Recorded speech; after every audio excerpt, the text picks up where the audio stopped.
Jesus, I would say no doubt lived as a person, but to the extent of what he did, I'm not sure. If he comes walking into where I work, shows me the signs of the stigmata and tells me he's the Son of God, I might start believing. I don't believe in God, first of all. Maybe because I grew up in like an age of science. I have a lot of different thoughts and theories on Jesus, but I don't think coming back from the dead's really possible.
I just thought the idea of an all-powerful, all-loving creator of the universe was just an absurd idea on the surface of it. It wasn't even worth my time to check out. As far as Jesus was concerned, I thought that if he existed, and I wasn't sure whether or not he ever did, he was probably a nice guy, he was probably an excellent teacher, but he certainly wasn't the Messiah, and he certainly wasn't the Son of God.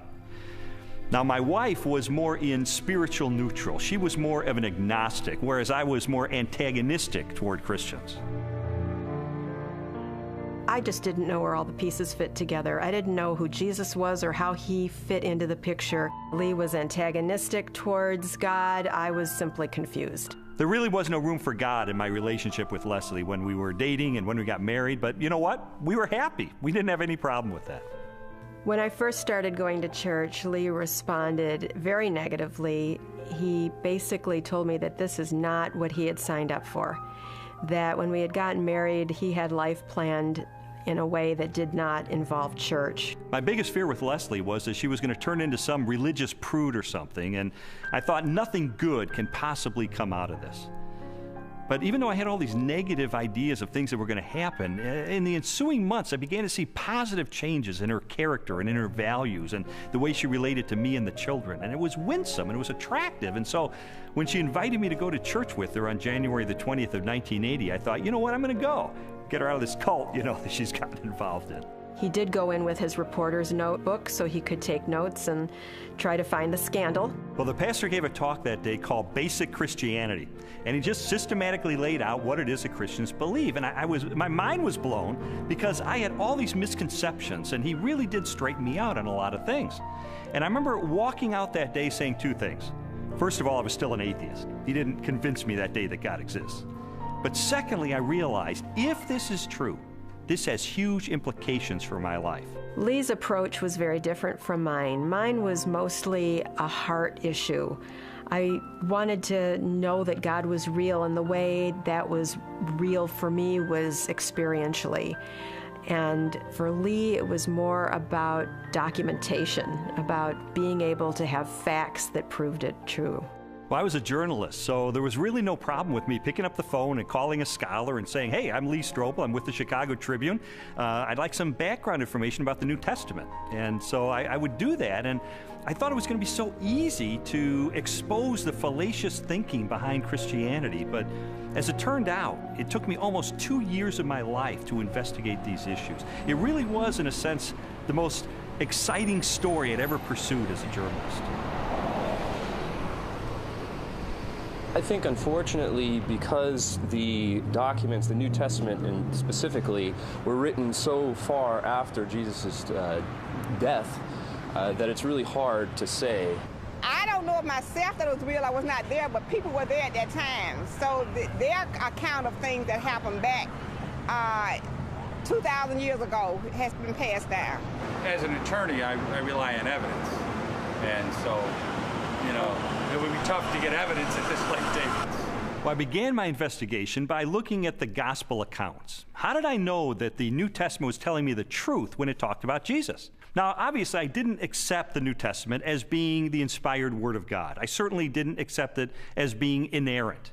But what I had to accept it as being, which it undeniably is a set of ancient historical documents. And I knew that historians had criteria that they could apply to determine whether or not these documents are trustworthy. So those are the kind of people who I pursued. I went after the heavy hitters. I went after the expert witnesses who could help me sort through these issues.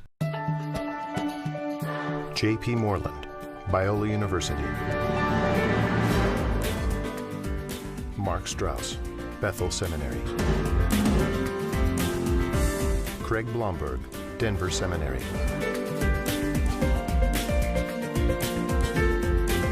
Craig Evans, Acadia Divinity College. N.T. Wright, Bishop of Durham, United Kingdom. Over the last 250 years, it's been common coin in Western culture that, oh, you can't believe what's said in the Gospels. You know, it's even made into musicals. The things that you're liable to read in the Bible, they ain't necessarily so.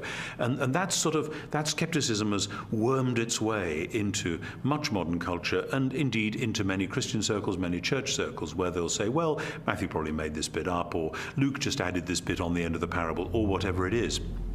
I and others have spent some of the best years of our lives researching what was actually going on in Palestine in the first third of the 1st century AD, and trying to get inside the minds of 1st century Jews, 1st century Romans, different Jewish parties and movements, etc., etc. And the more that I have tried to do that, the more I've found that what you find in Matthew, Mark, Luke, and John comes up in 3 dimensions and says, my goodness, this actually belongs. It makes sense. It fits. It gives us very vivid portraits of who these people were and what they were doing. The New Testament Gospels are biographies of Jesus. While the authors do not identify themselves in the text, from very early in the Christian era, the Gospels have been attributed to Matthew, a disciple or follower of Jesus, Mark, a colleague of Peter, also a disciple, Luke, a historian and confidant of the Apostle Paul, and John, a disciple of Jesus. Both Matthew and John were among the 12, Jesus' closest followers, and constant companions throughout his ministry. They would have personally observed most of the events they described in their Gospels. Mark and Luke were also contemporaries of Jesus and wrote their biographies based upon information provided by many eyewitnesses.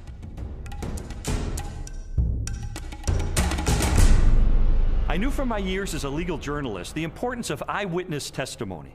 In fact, the first question that anybody asks is, how many eyeballs are there? How many eyewitnesses do you actually have? And I needed to determine whether or not contemporary scholars have ascertained whether or not the Gospels are rooted in eyewitness testimony. It's become evident to scholars of the 1st century that the Gospels were actually attempts to write biographies of Jesus.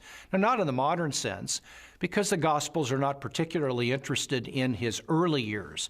But when it comes to Jesus' adult life and his activities, these are biographies.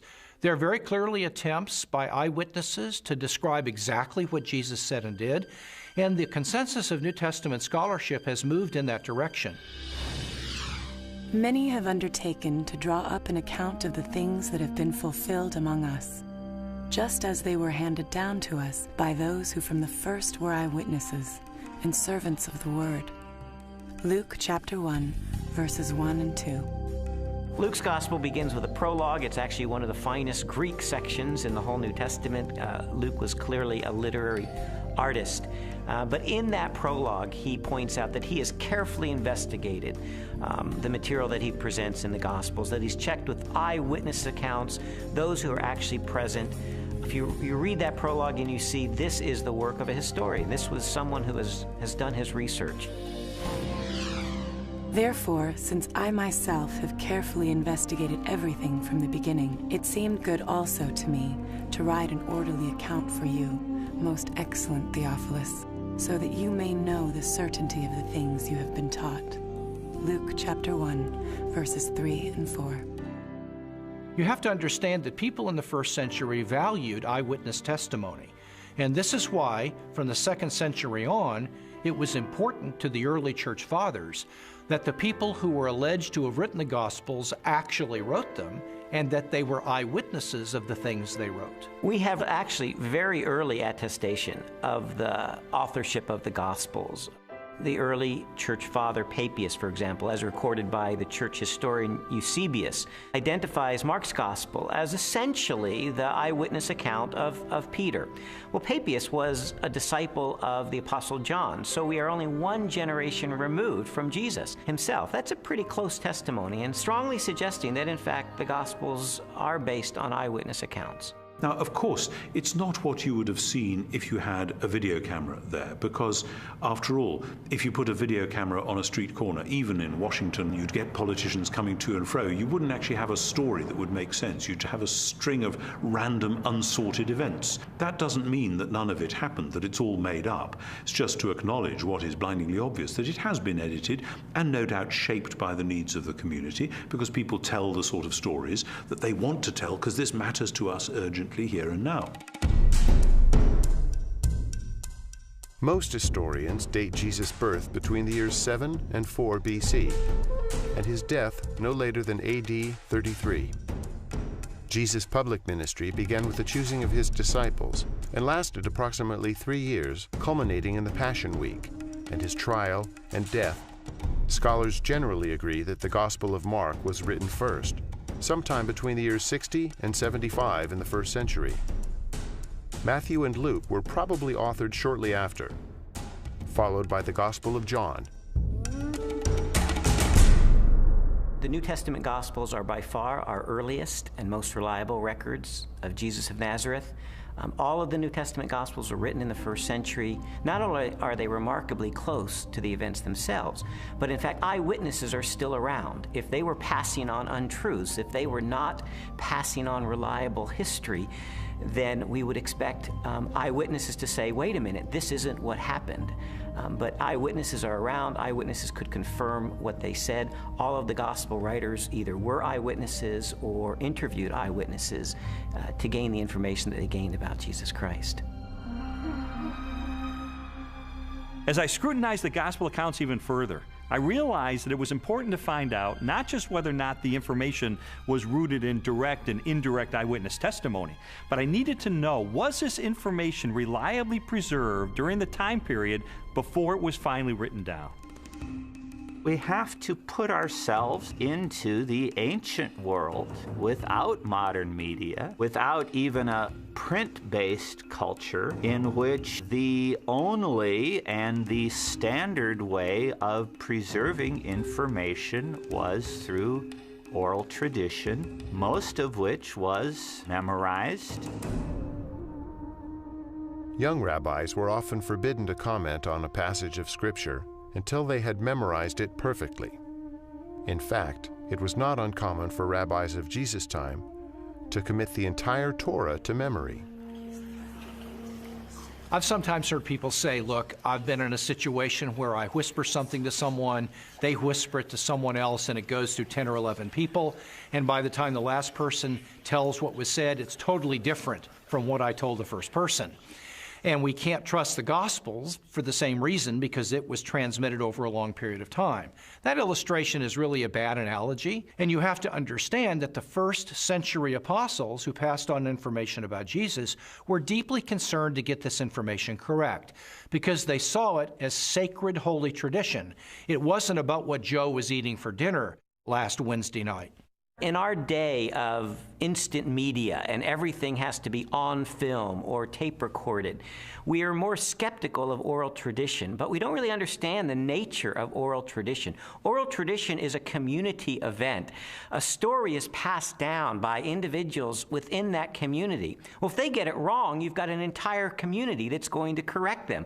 So it is self-correcting all the way. These stories were passed on reliably because they were passed on by the community of disciples. In fact, we now have scholarly studies that have been done of oral cultures, and we know that through several generations, Oral tradition can be preserved and passed on without changing a thing.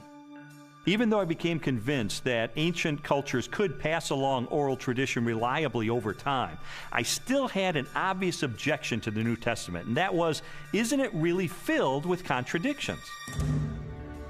One of the issues people often raise is the question of apparent contradictions between the Synoptic Gospels, where there's a parallel story. For example, Matthew tells the story of 2 blind men being healed, whereas in Mark's account there's only 1 blind man. How can we get this contradiction? The vast majority of these apparent contradictions, however, are quite easily resolved.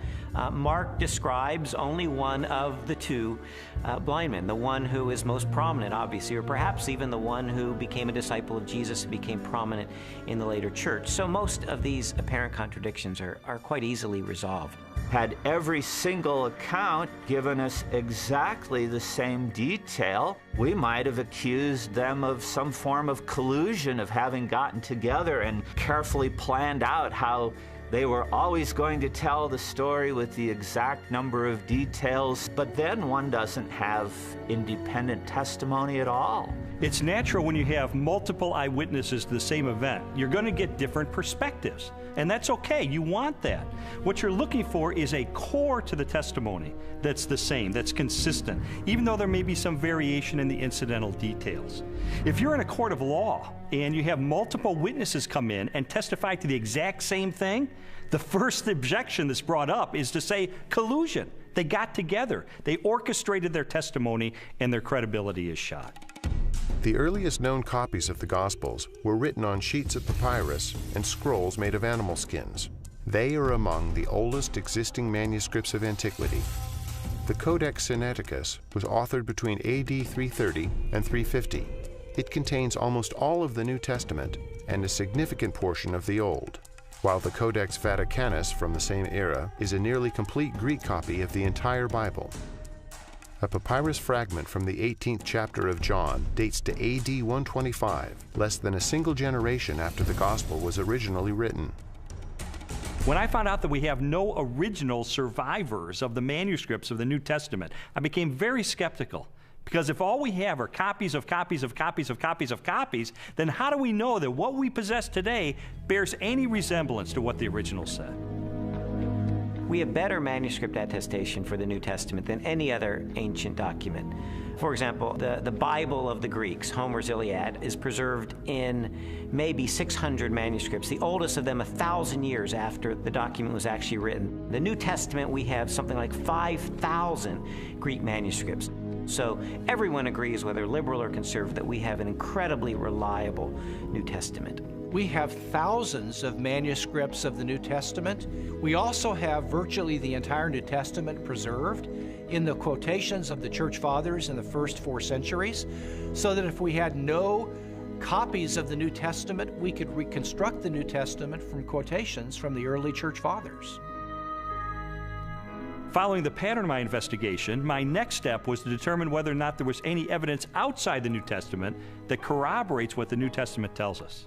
Jesus, of course, wasn't the emperor of the Roman Empire. He wasn't some autocrat that had conquered half of the world, but he did leave an impact in his own environment and created a movement that grew from there. And there is a remarkable amount of documents and corroboration. Josephus refers to him.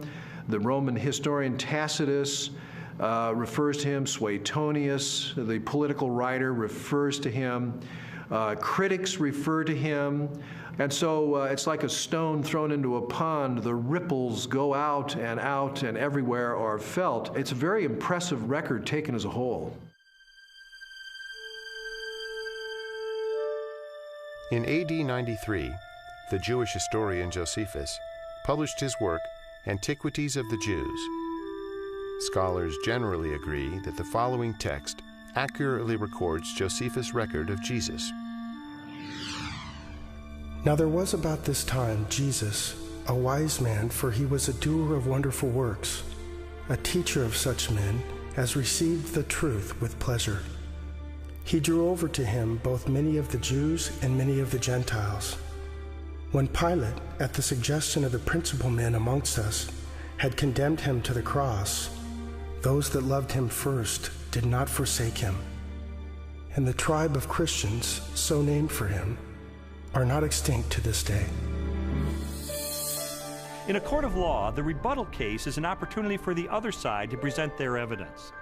Well, in recent years, there's been a proliferation of books and articles about the so-called Gnostic Gospels. And I wanted to figure out, does this represent the mainstream of academic scholarship? The Gnostic Gospels are a collection of religious writings from the 2nd and 3rd centuries. They blend the teachings of Jesus with a variety of ancient philosophical beliefs. According to the tenets of Gnosticism, the universe was the creation of a flawed and wicked God. Therefore, all matter was evil. Salvation from this world could only be attained through secret knowledge about the spiritual nature of man. There's been a lot of talk about the Gnostic Gospels, the Gospel of Mary Magdalene, the Gospel of Philip, the Gospel of Thomas.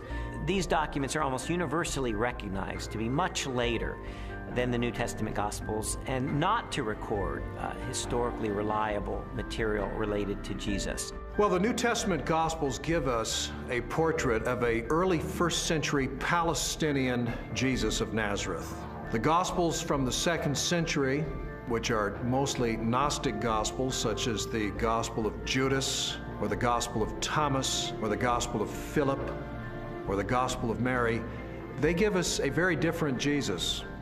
Now, you can pick and choose if you want. You can say, well, I like the 2nd century Gnostic Jesus better. Others might want the early 1st century Palestinian Jesus. But if you're going to be a scholar about it, and you're going to talk about, well, which Gospels really do give us earlier traditions that more reliably reflect the actual historical Jesus, you got to go with the New Testament Gospels every time. There's a view among some that there were all of these different competing views of Jesus Christ, and that the one that won out became the orthodox perspective of Christ reflected in the Gospels.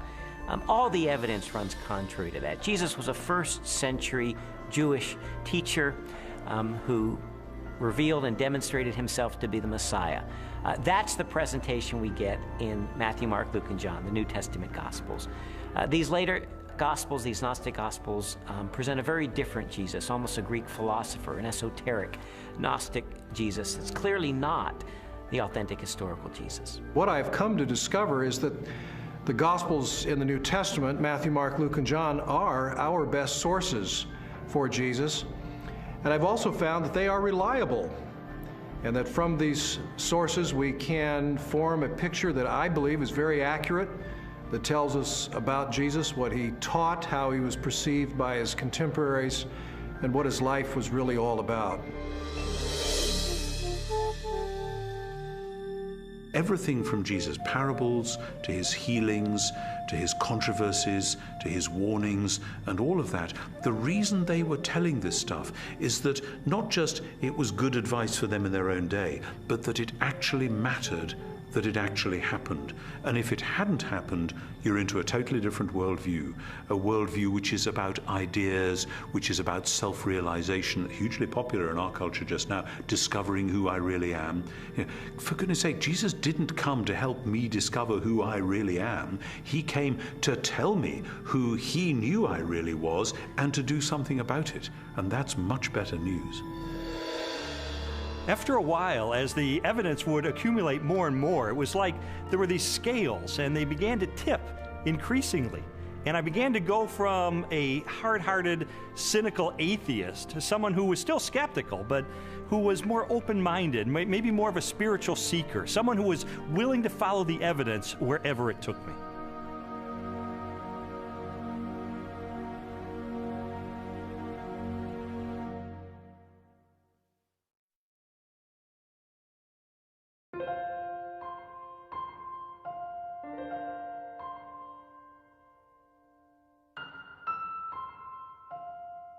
This whole time I was on this investigative journey, Leslie and her friends behind the scenes were praying because they knew that I was checking into the evidence. I was looking into these issues for myself, and they just wanted me to be open-minded about the evidence that I found.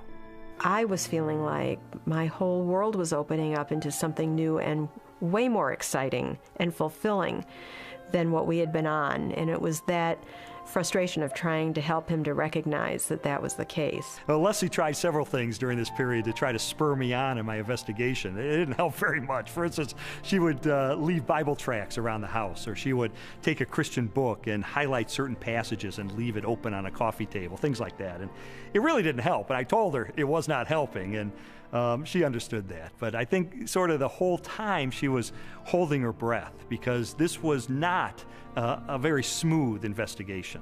He would take 2 steps forward, 3 steps back. Sometimes it looked like he was really getting it, and other times he would just turn into an angry, frustrated person again. And so it was a very frustrating time for both of us. I believe Jesus was a real person. I believe he did live. I guess there are some exaggerations in the Bible, I'd have to say.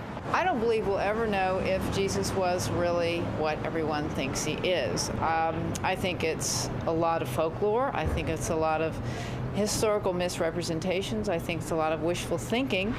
But I don't think we know, and I don't think we'll ever know, and I don't think there's any way to prove what has been claimed about Jesus for all these years. The biographies of Jesus in the New Testament gave me a lot of information about him. But Christians were saying that he is the Son of God. That's a huge step to take to believe that. And so I sought out more scholars so I could pose to them this question: who was Jesus?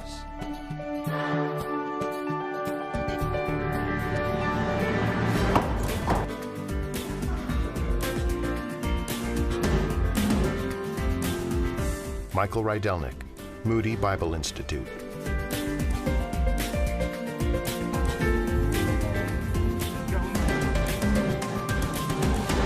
Ben Witherington, Asbury Seminary.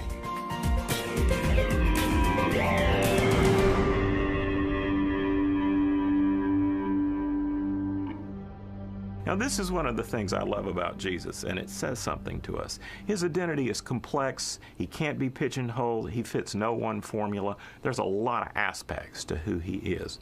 But always, he presents himself as a challenge to the status quo, to preconditioned thinking about what Son of God, what Messiah must be. He's carving out his own niche. He's doing his own thing like a great and creative artist.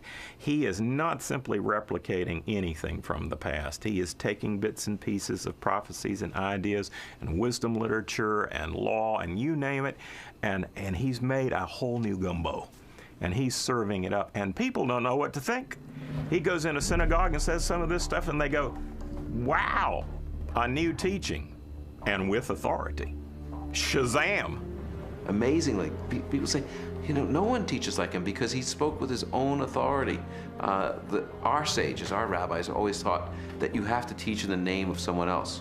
You know, Rabbi so-and-so says in the name of Rabbi so-and-so. That's the way rabbis were taught to teach. Yeshua came and said, you've heard it said, but not what my rabbi taught me, but I say unto you. And he would clarify, even overrule in some ways, the Old Testament law. Well, this law was given by God himself, for Jesus to say, I am the authoritative interpreter of the law. I am the one who has come to fulfill the law. That's an extraordinary claim, a claim to essentially the authority of God. The Spirit of the Sovereign Lord is on me, because the Lord has anointed me to preach good news to the poor. He has sent me to bind up the brokenhearted, to proclaim freedom to the captives. Isaiah 61:1. It's interesting because when Yeshua went into the synagogue, that was the passage he read. And he says, this day, this verse is fulfilled in your hearing. And basically he's saying, I'm the servant that's described here. I'm the one who fulfills this. Philip comes to Jesus and asks him to show us the Father, and Jesus says, the one who has seen me has seen the Father. Jesus clearly presents himself as the self-revelation of God. Those who meet Jesus are, in fact, meeting God. When Jesus is brought before Caiaphas, the high priest, and some of the Sanhedrin members that have gathered the evening that Jesus is arrested, they're trying to find incriminating evidence, they're trying to find incriminating testimony, and they're not doing real well. And finally, the high priest asked Jesus directly, tell us plainly, are you the Messiah, the Son of God? And Jesus says, I am. And you will see the Son of Man seated at the right hand, coming with the clouds of heaven. And there Jesus has combined phrases from Daniel 7 and Psalm 110. Jesus sees himself as this heavenly figure. More than 80 times in the New Testament Gospels, Jesus is identified as the Son of Man. While the human connotations of the phrase are obvious, a broader interpretation is found in an Old Testament scripture written by the Jewish prophet Daniel. In my vision at night I looked, and there before me was one like a son of man, coming with the clouds of heaven. He approached the Ancient of Days and was led into his presence. Daniel 7:13. Many Christians and non-Christians alike hear the phrase Son of Man, they think Son of God refers to his deity and Son of Man refers to his humanity. That's in part true, but in fact Son of Man has a much greater significance than that as well. The title Son of Man, Jesus draws that title from Daniel chapter 7, where a glorious messianic figure comes before the Ancient of Days, a reference to God, and he is given all glory and power and majesty. That portrait of this glorious Messiah is the one that Jesus identifies himself with. He is the Son of Man. So Son of Man doesn't just mean a human being. His dominion is an everlasting dominion that will not pass away, and his kingdom is one that will never be destroyed. Daniel 7:14. Actually, the phrase Son of Man refers to his humanness and his more than humanness. Because no human being can rule forever unless he's a forever person in some kind of way.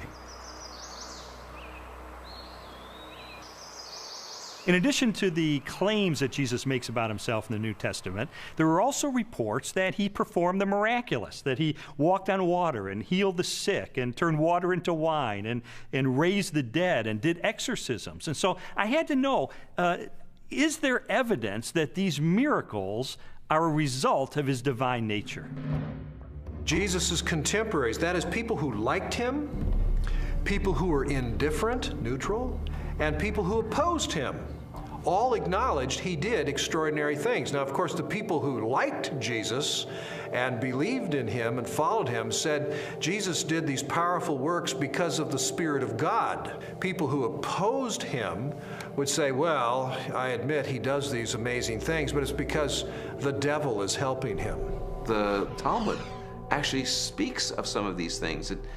In some of the passages that deal with Yeshua, it has him as a magician. And why do they describe him as a magician? It's not flattering. There's a historical recognition here that when Yeshua came, he did miracles, just as Isaiah 35 indicates in the Messianic age. When the Messiah comes, he'll be able to make the blind see and the lame walk. The New Testament Gospels record at least 40 separate miracles performed by Jesus during the course of his ministry. They include healings, exorcisms, mastery over nature, and even raising of the dead.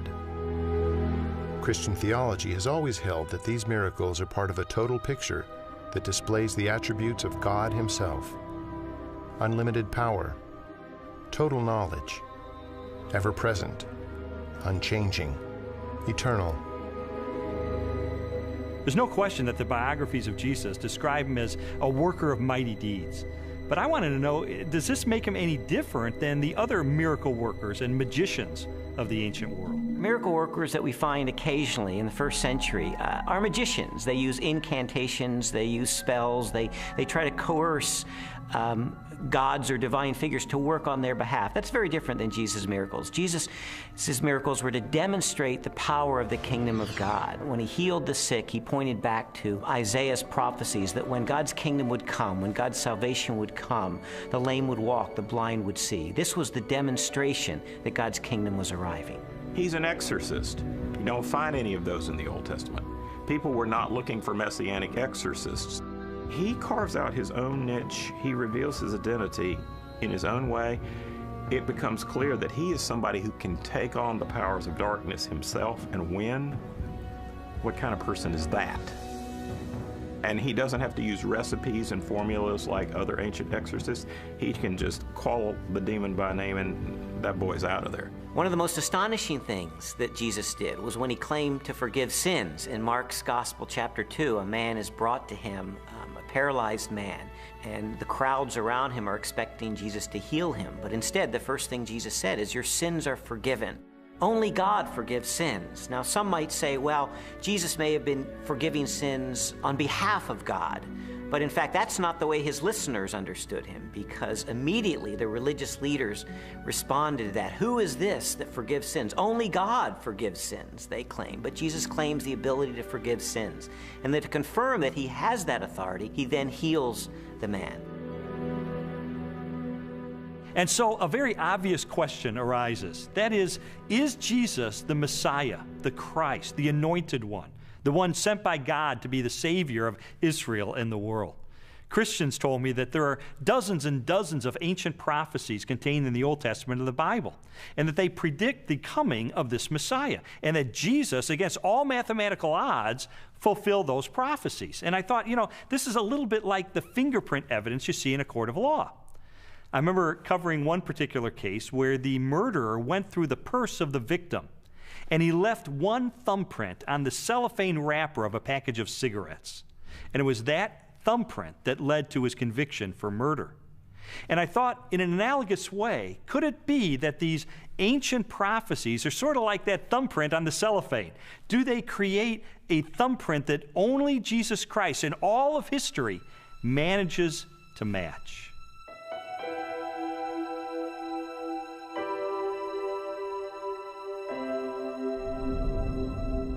This is Yeshayahu 53:6, or Isaiah 53:6. Kulanu katson ta'inu, ishla darko paninu, vadonai hifnia bo, eit avon kulanu. All of us, like sheep, have gone astray. Each of us has turned to his own way. But the Lord has laid upon him the iniquity of us all. I had a friend who wrote this out on a piece of paper. He typed it up on his computer without any verse notations. And he took it around to everyone in his office. He worked in a big office for a motor vehicle bureau in one of the big states in our country. And he showed it to everyone in the motor vehicle bureau and in the state capitol. And he said, just tell me who this is and where it comes from. And every single person that looked at it, Jew or Gentile alike, it didn't matter. Everyone that looked at it read it, and he said, who is this? They said, oh, it's obviously Jesus of Nazareth. That's who it is. And it's from the New Testament. And then my friend would say, but no, it's not from the New Testament. It's from the Hebrew Bible. It was written 8 centuries before Jesus came. Can you believe this? And he showed it to them from Isaiah. And people really had a hard time, because if you read this passage without any kind of presuppositions or bias, you will read it, and it will be really clear that this is the life of Yeshua. Now, could he have fabricated this, or is this just a big coincidence? In the Old Testament, we really have two kinds of prophecies. We have prophecies that are fulfilled uniquely in Christ and prophecies that are fulfilled typologically in Christ. And I do think we need to distinguish between the two. Those that are fulfilled uniquely in Christ were once and for all fulfilled by Jesus. And those are the ones that we can really point to have apologetic value. That is to demonstrate that Jesus was the only person who could have possibly fulfilled this. His birth in Bethlehem is one of those prophecies. His role as the suffering servant of Isaiah 53 is one of those prophecies. His entrance into Jerusalem on a donkey from Zechariah chapter 9. These are clear evidence that Jesus is fulfilling the Old Testament. The most amazing part of Isaiah's prophecies is in Isaiah 9, when it speaks about the son of David coming to be the king, to sit on the throne of David and have an eternal righteous kingdom. And everyone knows it from Handel's Messiah. Unto us a son is born, unto us a child is given. And the idea of this verse is that the Messiah will actually be born, physically born. And then it says, and his name shall be called Wonderful Counselor, Mighty God, Father of Eternity. In other words, he's the creator, the author of time. Some skeptics have said that Jesus could have engineered the fulfillment of these prophecies. Of course, Jesus could not have determined where he was going to be born, so to be born in Bethlehem, obviously he could not have engineered that. Also, as the suffering servant, it would have been difficult for him to engineer such a specific fulfillment of Isaiah 53. But on the other hand, the fact that Jesus performed certain actions that in fact fulfilled prophecies only demonstrates that he was indeed the Messiah. Anyone who enters Jerusalem riding on a donkey, in obvious fulfillment of Zechariah 9:9, is saying, yes, I am the Messiah. So we certainly have a glimpse in that fulfilled prophecy of the self-consciousness of Jesus, that he truly believed that he was the Messiah. Scholars have determined that Jesus fulfilled at least 4 major prophecies, each written a minimum of 3 centuries before his birth. Their content ranged from specific details about his life to the symbolic implications of his death. Psalm 22 gives a poetic picture by David, written in the first person, of what the Messiah will be like in his suffering. And one of the things he says is that they will pierce my hands and my feet. Now, David wrote before crucifixion was known, probably by about 300 years. So Isaiah 53 says he was pierced through. It gives us the reason for his death. He was pierced through for our iniquities. So there's a purpose. He dies not just because he's a martyr, but because he's a substitution for sin. A college professor of mathematics and science named Dr. Peter Stoner wanted to determine what the odds were that any human being throughout history could fulfill the messianic prophecies. So he had his students come up with very conservative estimates of the likelihood of any human being fulfilling certain of these predictions, and then they just ran the numbers. And what they determined is that the odds of any human being fulfilling 48 of these ancient prophecies would be 1 chance in a trillion.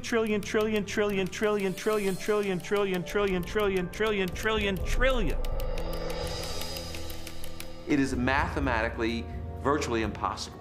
To me, just as significant as all of those unique prophecies that were fulfilled in Christ is the complete drama of the Old Testament. The fact that the Old Testament is the story, the narrative of God's redemptive movement, his movement to deliver and save humanity.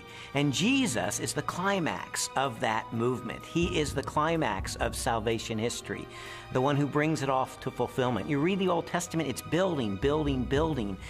Jesus arrives on the scene and he is the fulfillment. And he recognizes himself clearly as the climax of God's plan of salvation for all humanity.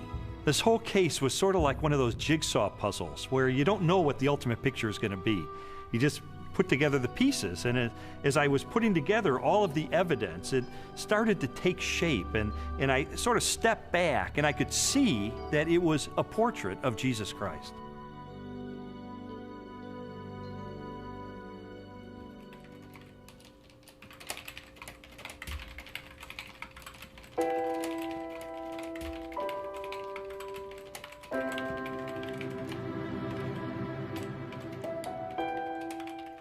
This was not just an intellectual journey. There was a very real emotional component to this, because I would find things along the way that would challenge me and my worldview on a very deep level.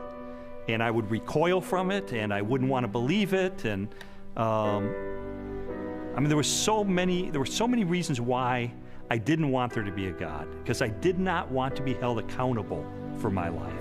I didn't know at the time why Lee was so angry. I thought it was just being stubborn. He says, after coming through it, that it was conviction. It seemed that the more Leslie's values were changing and her character was being transformed and the way she related to me and the children was changing, it would highlight the contrast with my life. I was feeling fearful and angry as well that he was being affected by it in the way that he was. I mean, the truth is, I felt like I was losing Leslie. She was being pulled away from me into this Christian subculture. I didn't fit in there. I'm the atheist. I'm the skeptic. And yet I felt like she was being pulled away, and I loved her. I didn't want to lose her. And it got to the point where I was so angry over the whole thing. One day I just reared back and I kicked a hole in our living room wall, just out of rage over the situation. It was a very ugly scene right in front of Leslie, right in front of our little girl. They were crying, and I didn't want to lose her.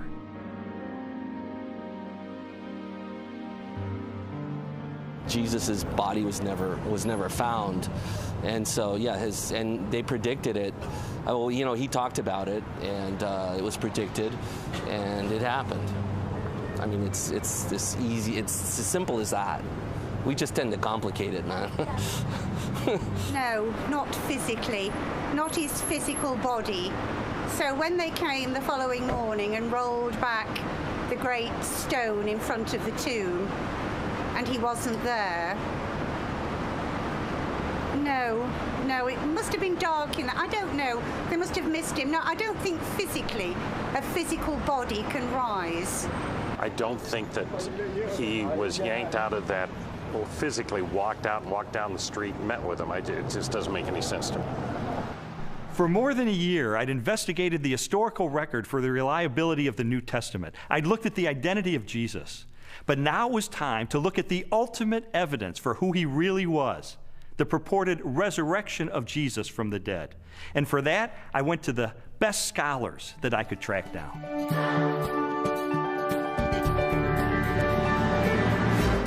William Lane Craig, Biola University. Gary Habermas, Liberty University.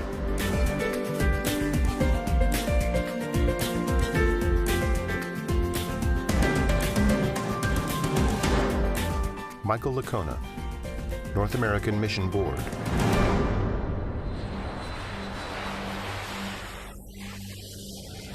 You see, while Jesus was on earth, he made some really radical claims. He claimed to be the uniquely divine servant of God, and he claimed that the only way that we could get to God would be through him. Now, I submit to you that if one of your professors made some claims like that, you would think that he or she was a few French fries short of a Happy Meal. Those are some really audacious claims. Well, a lot of Jesus critics responded to him the same way that you or I would respond to someone making those claims today. Oh yeah, pal? You really think that's who you are? Well, tell you what, why don't you show it to us? Why don't you give us a sign? Show us a miracle or something. And Jesus said, well, I'll give you one miracle, one sign, my resurrection from the dead. The resurrection of Jesus really is the pivotal event of history. Anybody can claim to be the Son of God, as Jesus clearly did. The question is, can you back it up? What evidence is there to support your claim? What credentials do you have? And if Jesus really did return from the dead, that's excellent evidence that he is who he claimed to be, the one and only Son of God. To weigh the validity of Jesus' resurrection, we must first consider his death. Many skeptics have proposed that Jesus merely fainted on the cross, or was drugged, and later escaped as part of a conspiracy. By contrast, the four gospel narratives collectively describe the events of his public beating, death by crucifixion, and burial. Pilate had Jesus flogged and handed him over to be crucified. Mark 15:15. Chances of surviving crucifixion were extremely bleak. Crucifixion and the tortures that normally preceded it was the worst way to die in antiquity. A person was scourged to the point usually that their intestines, arteries, and veins were laid bare. And then after that, a person was dragged out where they were impaled to a cross or a tree and then left hanging there in excruciating pain. In fact, the word excruciating comes from the Latin, out of the cross. Jesus was being tried and executed as a rebel leader. Now, in the Roman army, if you were responsible for looking after one prisoner of war, even if he was a rather insignificant prisoner of war, if you let him get away, your life would be forfeit in place of his, and life was very cheap. If you were looking after the execution of a rebel leader and you let him get away, you're in deep trouble. You're not going back home to your wife and kids. No way, game over. The Romans were very, very good at killing people. They specialized in it. They prided themselves on it. Perhaps the most definitive statement of Jesus' death at the hands of the Romans is recorded in the Gospel of John. One of the soldiers pierced Jesus' side with a spear, bringing a sudden flow of blood and water. John 19:34. Medical experts have concluded that this account from John, an eyewitness of the crucifixion, is evidence that as he suffocated on the cross, Jesus' heart had ruptured. There came a rich man from Arimathea named Joseph. Joseph took the body, wrapped it in a clean linen cloth, and placed it in his own new tomb that he had cut out of the rock. Matthew 27:57 through 60. All four Gospels tell us that Jesus was buried in the tomb of Joseph of Arimathea. That's a remarkable statement, and certainly a historical statement. The evidence for that is, first of all, Joseph of Arimathea is identified as a member of the council, the Sanhedrin, that condemned Jesus. The presence of Joseph of Arimathea in the empty tomb narrative indicates that this is a historically reliable account of what really happened. His name would have been known to people in those days very much like a United States senator would be known today. It would have been very clear where his tomb was, so that there would have been no question about the location of Jesus' burial. It also, I think, indicates that the burial account of Jesus could not have been made up. It is highly unusual to find that the person who alone has the courage to go to Pilate and give Jesus an honorable burial is not members of his family, faithful disciples who followed him to the end. Instead, it is a member of the Jewish Sanhedrin, the very high court, all of whom, Mark says, had condemned Jesus of Nazareth to the cross. The fact that it is Joseph of Arimathea who is the person responsible for giving Jesus an honorable burial is an awkward and embarrassing fact for the early church, and yet this tradition is faithfully preserved in almost all of the traditions that we have about the burial of Jesus.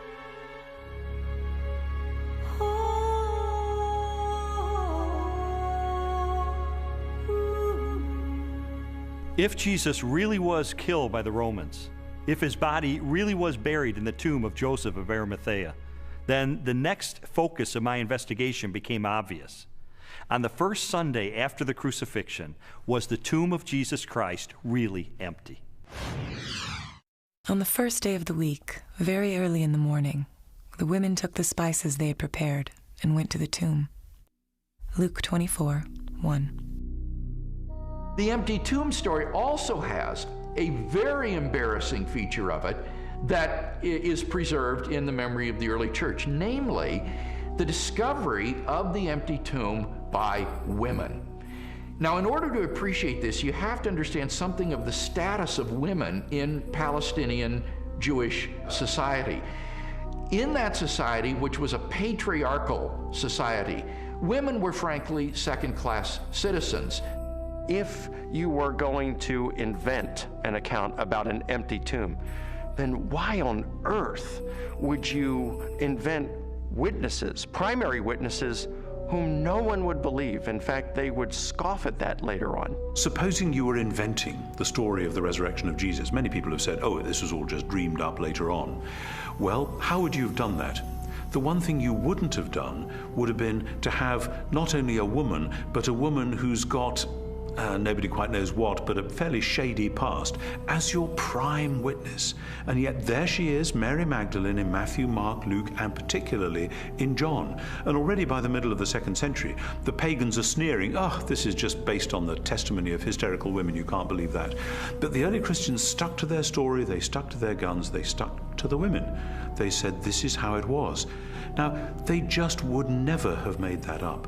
And that actually has enormous ramifications. If this is how the story was, and they didn't change it to airbrush Mary out, then this really must have been what happened on that first Easter day. The chief priests devised a plan. They gave the soldiers a large sum of money, telling them, you are to say, his disciples came during the night and stole him away while we were asleep. Matthew 28:12 and 13. Matthew reports that the Jewish authorities were claiming that the disciples of Jesus had stolen his corpse. And this is verified by Justin and Tertullian a little bit later on, saying that the Jewish leaders were still saying the same thing in their day. Now here's the question. If the body is still in the tomb, why are you saying that the disciples had stolen it? Well, if you think about that, the claim that the body was stolen confirms that Jesus' enemies acknowledged that the tomb was empty. If you've got a stolen body, you must have an empty tomb. If the tomb was not empty, Jesus' opponents would surely have gone and got the body and shown it as soon as the disciples began proclaiming the resurrection. I found the evidence for the empty tomb very convincing, but you know what? That didn't tell me what happened to Jesus. Is it true that hundreds of people really saw him alive after the crucifixion? My research took me to a letter that the Apostle Paul wrote to the church at Corinth, and it contains the earliest passage of all about what happened to the resurrected Jesus.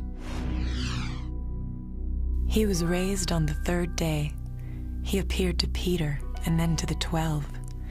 After that, he appeared to more than 500 of the brothers at the same time. Then he appeared to James, then to all of the apostles. And last of all, he appeared to me. 1 Corinthians 15, 4-8. Paul, who is a first-generation Christian, having met and seen the resurrected Jesus, describes resurrection appearances to Peter, to the apostles, to James, and finally to himself. And he also mentions 500 people who saw Jesus alive. So we have eyewitness first-hand account of someone who himself saw Jesus alive and knows of 500 people or so who saw Jesus alive. That's extraordinarily strong evidence. These people, Paul tells us, were still alive at the time that he was telling the Corinthians about it. And his implication is we have hundreds of people who actually saw Jesus risen from the dead. If you don't believe me, you can ask them about it because they're still alive. In 1 Corinthians 15, Paul tells the Corinthian church that he passed on what he received. He uses the language, actually, of a formal transfer of tradition. What he received, and then he describes the resurrection of Jesus Christ and the resurrection appearances. This confirms for us that the accounts of the resurrection were creedal tradition that were passed on to Paul. So if 1 Corinthians was written in the early to mid-50s of the first century, these traditions were much earlier than that, going back to the period of Paul's conversion in the 30s. So that pushes the accounts of the resurrection to a very, very early date. Paul seems to think that the best argument for this text is that he received it from trustworthy persons. I gave you what I was given. The answer's right. I went to the right people. And critics believe that Paul got this material. Generally, they say he received it in Jerusalem about 35 AD. First of all, he's early. He's writing within 20 to 35 years of the purported event itself, because he's quoting from a creed, an oral formula, tradition that predates the writing of the New Testament, for which most scholars date to between 3 to 5 years of the crucifixion itself. 1 Corinthians 15, 3-7 provides evidence that belief in the resurrection was already present among Jews within 2 to 3 years after Jesus was killed. That means that the resurrection stories aren't something that evolved over 30, 40, 50 years after the crucifixion of Jesus. So we have the empty tomb, we have the eyewitnesses, we have the early accounts. The question is, are there any other additional facts, circumstantial evidence, to support the resurrection? While the Apostle Paul described hundreds of eyewitnesses to the resurrected Jesus, the full impact of the event is perhaps best measured by the subsequent growth of the early Christian church in the face of intense persecution. In the 2nd century, the Roman historian Tacitus wrote, "Nero inflicted the most exquisite tortures on a class hated for their abominations, called Christians by the populace. Christus, from whom the name had its origin, suffered the extreme penalty at the hands of one of our procurators, Pontius Pilate, and a most mischievous superstition, thus checked for the moment, again broke out not only in Judea, but even in Rome." Even the most critical, skeptical scholars recognize that the earliest disciples at least believed that God had raised Jesus from the dead. In fact, they pinned nearly everything on it. Without belief in Jesus' resurrection, the early Christian movement could never have come into being. They recognized in Jesus something special, but they wondered if they were mistaken when he died. They didn't anticipate that. Suffer maybe, but die at the hands of Pontius Pilate, the Roman governor? In fact, even when the first reports of his resurrection reached their ears, they were still doubtful and skeptical. But when they met the risen Lord, their skepticism was transformed into a very confident faith, a great joy, and a determination to preach the good news to everyone else. And I think that's the part that's awfully hard to refute, because we have this turnabout, this transformation of a discouraged and bewildered following on the basis of the good news. Somehow you have to explain the explosion from scared followers who run away to let's worship him, let's sing to him, let's pray to him. If there was no resurrection, and more to the point, if there was no resurrection appearances of Jesus, to those who doubted and were discouraged and denied and betrayed Jesus, we would not be sitting here talking about this today. Other messianic figures had risen in the past, had claimed to be somebody, and had been suppressed and killed by the Romans. Yet no movement arose around those dead messiahs. But these disciples of Jesus were willing to go to the ends of the earth proclaiming the gospel message. Were willing to suffer and die for that.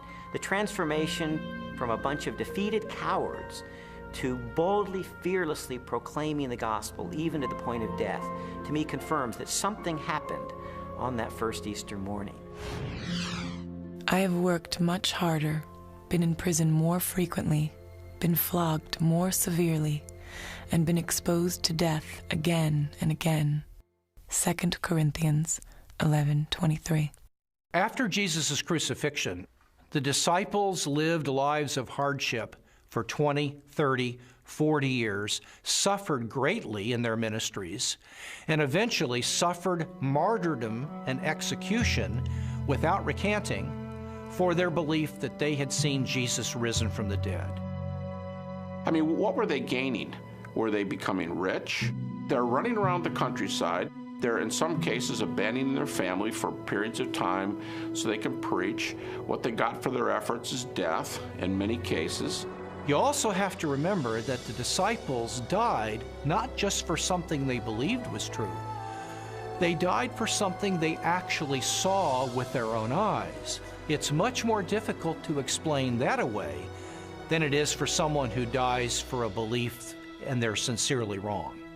I came across a bit of evidence I really found fascinating.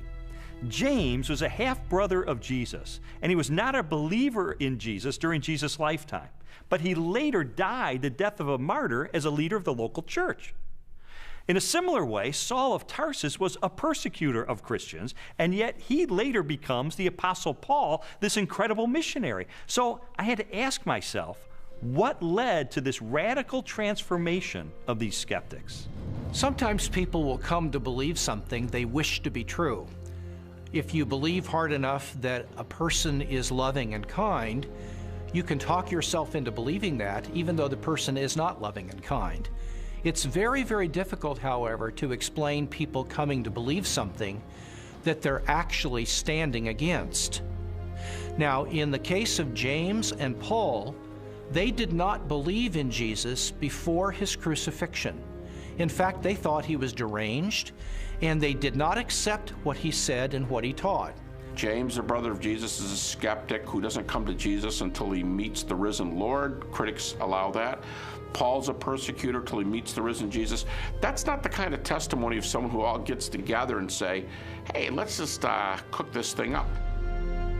One of the certainties, it seems to me, related to the testimony of the apostles is that they truly believed that Jesus was who he claimed he was, and they truly believed that he had risen from the dead, because they were willing to die for that. Very few people are willing to die for something they don't really believe in, or something even worse that they know to be a lie. When Jesus was executed, his disciples were rightly afraid. They scattered. They were fearful for their own life.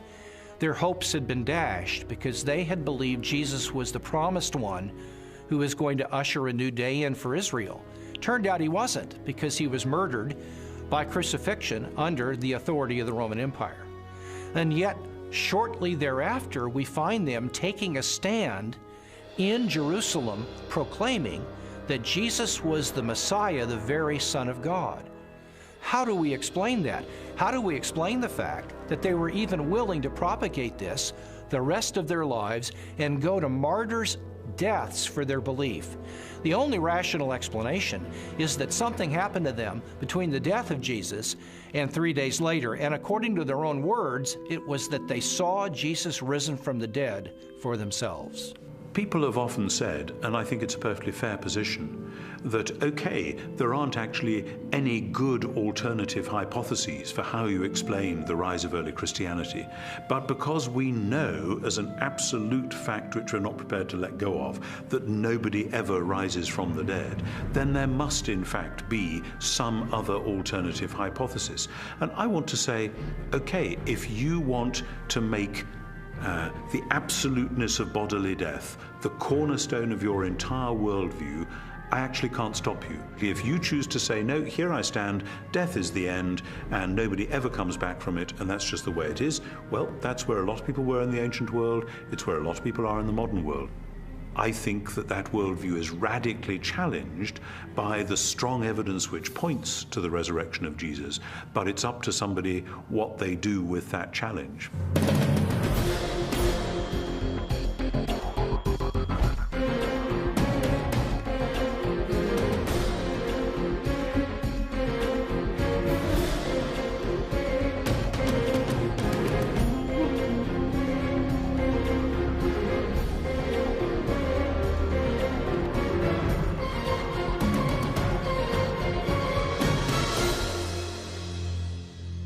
The evidence accumulated over time until November the 8th of 1981, which is sort of when I reached a critical mass. I remember going alone in my room, and I took a yellow legal pad and put a line down the middle, and on one side I started to list all of the evidence I had encountered for Jesus Christ being the Son of God, and on the other side all the negative evidence against that. And I wrote page after page, and finally I put my pen down and I said, wait a minute. In light of this avalanche of evidence pointing toward the truth of Christianity, it would require more faith for me to maintain my atheism than to become a follower of Jesus Christ. And so that's the moment that I decided, consistent with the evidence, the most logical, the most rational step I could take was a step of faith in the same direction the evidence was pointing, and put my trust in Jesus. And after I did that, I thought, you know, maybe Leslie would like to hear about this. I thought it was too good to be true. My heart was pounding. I was in tears. I was so excited. I just threw my arms around him and kissed him and hugged him and told him how I'd been praying and how lots of people had been praying that this day would come. She threw her arms around me and she said, "You hard-hearted son of a Baptist," she said, "I've been telling you this for 2 years. I mean, come on."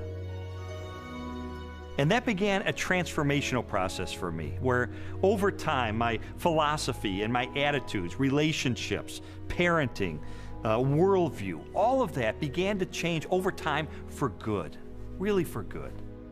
When Lee became a Christian, his whole life started to change to the extent that our 5-year-old daughter, who also saw those changes, went to her Sunday school teacher and told her that she wanted Jesus to do in her life what he had done in her daddy's life. Jesus said, "You shall know the truth, and the truth will set you free." And you know, that's my story. It was someone who said, I'm going to investigate this stuff with an open mind, let it take me wherever the evidence will take me.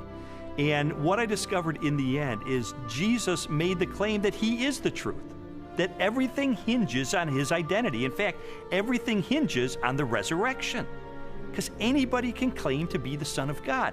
If Jesus really did return from the dead, then he is who he claimed to be, and that changes everything. But what about your own journey? I'd really encourage you, if you've never done it, to investigate the evidence for yourself, but make 3 resolutions up front. Number 1, make it a front burner issue in your life. Number 2, resolve to have an open mind, to go wherever the evidence takes you, even if it takes you to the very uncomfortable conclusion that Jesus is who he claimed to be. And then finally, resolve that once the evidence is in, you will reach a verdict in the case for Christ.